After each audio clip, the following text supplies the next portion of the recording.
Hello मेरे प्यारे योद्धाओं, कैसे हैं? आशा है खूब अच्छे होंगे, खूब मन से पढ़ाई कर रहे होंगे।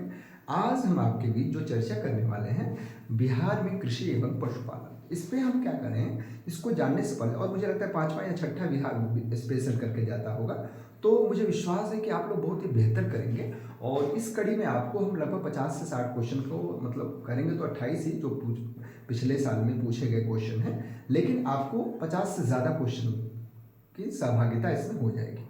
तो उसको जानने से पहले हम थोड़ा इसके मैप पे जानते हैं। अब आप जानते हैं कि बिहार के सीमा से लगा हुआ नेपाल का सीमा है, पश्चिमी चंपारण, पूर्वी चंपारण, सीतामढ़ी, मधुबनी, सुपौल, अररिया, किशनगंज। तो इसमें आप क्या देख रहे हैं कि ये सीमा जो लग रहा है, ये किससे लग रहा है? नेपाल से। और नेपाल से सीमा से लग रहा है, तो वहां जो कि नदी हिमालय है, और हिमालय से जस्ट नदी आएगी, तो नदी जब आएगी तो क्या होगा? कौन सी फसल ज्यादा होगी? चावल होगी। गेहूं भी होगी, लेकिन चावल ज्यादा होगी। फिर आप देखिए, ये पश्चिम बंगाल का सीमा है। यहाँ पे यहाँ सबसे ज्यादा खेती किसकी होती है? यहाँ खेती होती है जूट की, इसलिए कटिहार और पूर्णिया में जूट बहुत अच्छे से होता है। इसी तरह हम लोग इधर आते हैं, बांका, जमुई, नवादा में, चूंकि झारखंड का है तो यहाँ दलहन और दलहन ज्यादा होगा। फिर हम इधर आ जाते हैं रोहतास में, यहाँ गेहूं, चूंकि उत्तर प्रदेश से सीमा से लगा हुआ है, तो गेहूं के लिए आदर्श समय होता है, इसलिए गेहूं होगा। इसी तरह बीच का क्षेत्र जो है, बांगड़, ये खादर जो है, इसको हम कई तरह से बांट सकते हैं। इसी मैप को हम थोड़ा इसको टेढ़ा कर दिए हैं, और विश्वास से देखिए, ये जो बड़ी वाली पट्टी है, ये तराई क्षेत्र है। तराई के बाद जो है, तराई पश्चिम चंपारण एवं किशनगंज है। उसके बाद फिर बांगड़, मुजफ्फरपुर, दरभंगा है। खादर है, बाढ़ का मैदान है। फिर करेल केवाल है, वो गया, पटना, नालंदा है। टाल है, गंगा के दक्षिण वाली भाग है। उसके बाद लाल बलुई मिट्टी है, कैमूर एवं रोहतास है। लाल पीली मिट्टी जमुई, मुंगेर, बांका है। पर्वतीय मिट्टी है, सोमेश्वर का दक्षिण। अब ये सब जानने के बाद हम क्या करते हैं, धीरे से नेक्स्ट पे आ जाते हैं। और जो हमारे इंपॉर्टेंट क्वेश्चन है, ये हमेशा प्रश्न पूछे जाते हैं, इसलिए इसको अच्छे से ध्यान से देखेंगे तो आपको और अच्छे से समझ में आ जाएगा। देखिए क्या है, बिहार के किस कृषि जलवायु क्षेत्र में सबसे अधिक जिले हैं? तो जब सबसे अधिक जिले की बात करेंगे तो वो है उत्तर पश्चिम में। भारत सरकार ने 2 जनवरी 2020 को, मतलब 2020 को बिहार राज्य को कृषि कर्मण पुरस्कार प्रदान किया गया। किसके लिए? मक्का और गेहूं के लिए। इससे पहले जो होता था वो, इसमें मक्का के लिए भी, गेहूं के लिए भी एक बार मिल चुका है, इस बार गेहूं और मक्का के लिए संयुक्त रूप से मिला है। बिहार में किस अनाज के प्रति हेक्टेयर उत्पादन सबसे अधिक है? मक्का की है। बिहार में मछली उत्पादन करने वाले अग्रणी जिले कौन है? मधुबनी और दरभंगा। इसके बारे में कहा जाता है कि मिथिला के क्षेत्र है ये, मतलब बेहतरीन जिला है, मतलब गढ़ कहा जा सकता है। बड़े बड़े अध्येता विद्वान सब यहाँ पैदा हुए, और इनके लिए कहा जाता है कि पग पग पोखर पान मखान, सांची धोती मुख में पान, ये थी कि मिथिला की पहचान। इसका मतलब ये मिथिला की पहचान है, पग पग पे पोखर। अब पोखर का उद्देश्य क्या है? मछली पालन के लिए। तो अग्रणी में मधुबनी, दरभंगा। उत्पादन की दृष्टि से बिहार में शीर्ष रैंकिंग दालें कौन से? मूंग और मसूर है। बिहार चूंकि यहाँ मतलब की जो है खेती, वो मूंग और मसूर के लिए सर्वोत्कृष्ट है। बिहार में गन्ना उत्पादन में अग्रणी जिला पश्चिमी चंपारण है। फिर बिहार में कृषि भूमि को जोतों का औसतन जो है वो ऊपर से, मतलब आप उच्चतम से द्वितीय। फिर बिहार में सर्वाधिक जूट उत्पादक जिला कौन है? पूर्णिया है। फिर कटिहार है। उसके बाद फिर आपका सुपौल आ जाता है। बिहार में लीची उत्पादन भारत के उत्पादन का 80% है, ध्यान रखना है। बिहार में भौगोलिक संकेतों में पंजीकृत नहीं है मूंगा रेशम, जबकि मूंगा रेशम वहां होता है, क्या बोलते हैं, भागलपुर में होता है। बिहार में किस जिले में अफीम की खेती होती है? तो वो मुंगेर में होती है। मुंगेर में क्या होता है? ठाई ठाई भी बनता है, मतलब बंदूक में, मतलब बंदूक होगी तो नशा होगा, नशा मतलब याद रखने के लिए मैं कह रहा हूँ, ऐसा कुछ नहीं है।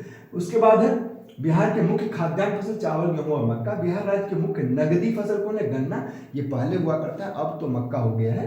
भारत के राज्यों में से जूट उत्पादन की दृष्टि में बिहार का कौन सा स्थान है? दूसरा है। और दूसरा, चाहे वो पूर्णिया आ जाइए आप, चाहे कटिहार आ जाइए, या फिर आप ये सुपौल का एरिया आ जाइए, खूब सारा जूट होता है। अब हमारे हैं बिहार के किस कृषि जलवायु क्षेत्र में सबसे अधिक जिले हैं? अभी हम लोगों ने चर्चा किया था, क्या? उत्तर पश्चिम। तो हमारा क्या आंसर हो जाएगा?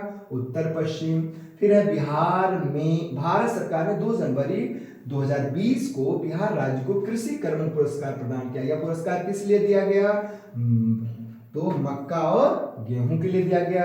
बिहार में निम्नलिखित में से किस अनाज का प्रति हेक्टेयर उत्पादन सबसे अधिक है? मक्का है, आंख बंद करके मारेंगे तो सी आंसर हो जाएगा। अब हम लोग नेक्स्ट क्वेश्चन पे आते हैं। आसान से हम लोग 28 क्वेश्चन को करेंगे और कहते हैं ना गर्दा उड़ाना, मर्दे गर्दा उड़ा दिया, तो वही गर्दा उड़ाने की बात करेंगे हम। फिर कह रहे बिहार में मछली उत्पादन करने वाले अग्रणी जिले या शीर्ष जिले कौन है? तो हमने अभी बताया दरभंगा और मधुबनी की चर्चा की, तो हमारा मधुबनी और दरभंगा बी में है। उत्पादन क्षेत्र की दृष्टि से बिहार में शीर्ष रैंकिंग की दृष्टि से दालें कौन सी है? तभी हम लोगों ने चर्चा किया था, मूंग और मसूर की बात की थी। फिर है बिहार में गन्ना उत्पादन में अग्रणी जिला कौन है? पश्चिमी चंपारण है। किस खाद्यान्न उत्पादन के लिए बिहार को कृषि कर्मण पुरस्कार 2017-18 का मिला था? तो वो गेहूं और मक्का के लिए मिला था।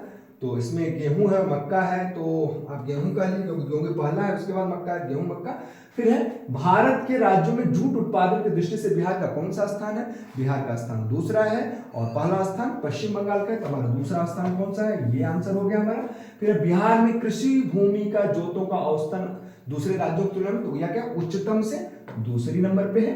बिहार का सर्वाधिक जूट उत्पादक जिला कौन है? वो पूर्णिया है। फिर उसके बाद कटिहार का नंबर आता है। फिर बिहार के क्षेत्रफल में दृष्टि से बोई जाने वाली भूमि का कितना प्रतिशत है? तो भूमि का जो है वो 60 से 70% है। तो चूंकि ये 2018 में पूछा गया तो 60 आप मान सकते हैं। तो इसका आंसर आप क्या कर सकते हैं? इसका आंसर आप वैसे तो क्षेत्रफल कुल भूमि का तो 80% भूमि पे वो होंगे और वैसे हम पूरा मान रहे थे। तो ये देखें बिहार के क्षेत्रफल में बोई गई भूमि का प्रतिशत तो 80% जितनी है उसका 80% भाग भूमि के लिए मतलब खेती की जाती है।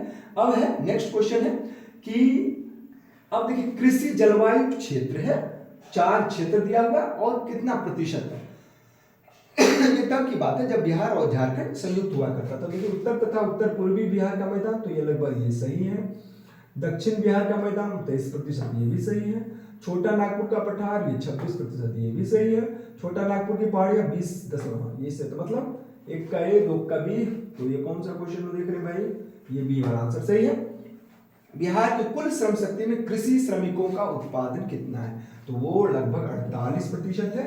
फिर है बिहार में लीची उत्पादन कितना है? भारत का इसमें दिया है ना, भारत के उत्पादन का 80% है, यही सही है। फिर है बिहार में 70 से 80, लगभग 80% आप मान लीजिए। बिहार उसके बाद यहाँ भारत में दूसरा नंबर पे आपका आता है आपके उत्तराखंड का नाम आता है जो वहाँ का देहरादून है। फिर है बिहार में कुल उपलब्ध भूमि का कितना प्रतिशत खेती में काम आता है? तो खेती में काम कितना आता है? कुल उपलब्ध 70%, इसमें तो कोई है ही नहीं। 80% है, इसमें कोई है ही नहीं, तो ये गलत। फिर डी वाला आंसर हो जाएगा। फिर निम्नलिखित में कौन सा भारत की प्रमुख कपास उत्पादक क्षेत्र है? तो कपास मतलब उसके लिए मिट्टी कैसा चाहिए? मिट्टी काली चाहिए। काली मिट्टी कहाँ पाई जाती है? दक्षिण में पाई। दक्षिण मतलब दक्कन कटरा, तो ये वाला आंसर हो जाएगा सही। बिहार की शस्य गहनता क्षेत्र कितनी है? तो शस्य गहनता क्षेत्र कितनी हो जाएगी इसकी? 128% है। फिर है छोटा नागपुर पठार की मुख्य फसल क्या है? तो छोटा नागपुर है तो वहां पानी कम होगा, पानी कम होगा तो क्या होगा? वहां मकई होगा और दलहन होगा। तो मकई और दलहन कौन सा है? तो इसका आंसर डी हो जाएगा। बिहार राज्य की मुख्य नगदी फसल क्या है? तो अब इसके लिए देखिए नारियल और कॉफी तो होता नहीं है, रबड़ तो होता ही नहीं है, चाय होता ही नहीं है, तो हमारा आंसर बचा क्या? गन्ना। गन्ना वैसे अब मक्का भी होता है, जूट भी होता है। बिहार में कृषि अंतर्गत क्षेत्र कितने हैं? क्षमा चाहता हूं, तो ये 85 लाख हेक्टेयर है। फिर है जूट के उत्पादन में बिहार का कौन सा जिला अग्रणी है? वो पूर्णिया है। दूसरे नंबर पे कटिहार है। फिर हमारा नेक्स्ट क्वेश्चन आता है, देख रहे हैं हम गर्दा उड़ाते जा रहे हैं। बिहार में लगभग कितनी क्षेत्र पर कृषि कार्य होता है? तो कृषि कार्य कितने पे होता है? वैसे पानी उनी को हटा दिया जाए तो 60%, वैसे 80% की बात करेंगे हम। पटना हाईकोर्ट की स्थापना है, बहुत पुरानी हाईकोर्ट है, पुराना चावल है, 1916 मार दीजिए, सबसे पहले वही सही है।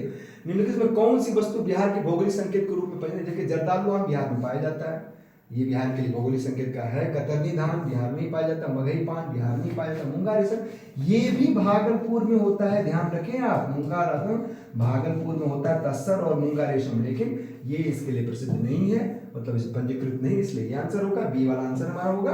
फिर है बिहार के किस जिले में अफीम की खेती होती है? हमने आपको पहले बताया, जब अफीम की खेती होगी, नशा होगा तो बंदूक भी होगा, और बंदूक कहाँ बनता है? मुंगेर में। तो हमारा आंसर क्या हो जाएगा? मुंगेर में। फिर क्या करा, बिहार के पूर्वी भाग में किसकी अधिक खेती होती है? पूर्वी भाग अफीम, अफीम तो मुंगेर में होता है, तो ये नहीं होगा। चाय, चाय होता ही नहीं बिहार में, नहीं होगा। लाख जो होता है वो दक्षिण में होता है, दक्षिण मतलब कहाँ होता है? वो पहले झारखंड में हुआ करता था, बस ये रांची उची में। पटसन, यस, तो हमारा आंसर क्या हो जाएगा? पटसन हो जाएगा। बिहार की मुख्य नगदी फसल कौन है? प्याज, अब नहीं, पहले तंबाकू हुआ करता था, अब वो भी नहीं। अभी कपास, ये कपास होता ही नहीं है ज्यादा, गन्ना होगा। हाजीपुर किसके लिए जाना जाता है? केला के लिए। केला मतलब फल, फल से याद रखना, फलस प्रसंस्करण के लिए जाना जाता है। तो बहुत ही आसान तरीके से आपने 28 क्वेश्चन को जो पुराने प्रश्न में पूछे गए हैं उस पर चर्चा की हम लोगों ने। मिलते हैं हम अगले वीडियो में नए चीज के साथ। हम अगले वीडियो में आएंगे, एक बिहार के स्पेशल बात क्यों है, जैसे खनिज संपदा को लेकर के आएंगे या जनजाति को लेकर के आएंगे। आपको, मुझे लगता है कि विश्वास है कि आपको अच्छा लगा। जैसे आपका परीक्षा मतलब डेट निकल जाएगा एग्जाम का, मतलब फॉर्म भरना शुरू हो जाएगा बिहार TRE 4 का, हम तुरंत आपके लिए अच्छे से जुड़ जाएंगे और ढेर सारी तैयारी कराएंगे और आपको सफलता दिला के मानेंगे। तो मिलते हैं अगले वीडियो में, तब तक के लिए डू योर बेस्ट।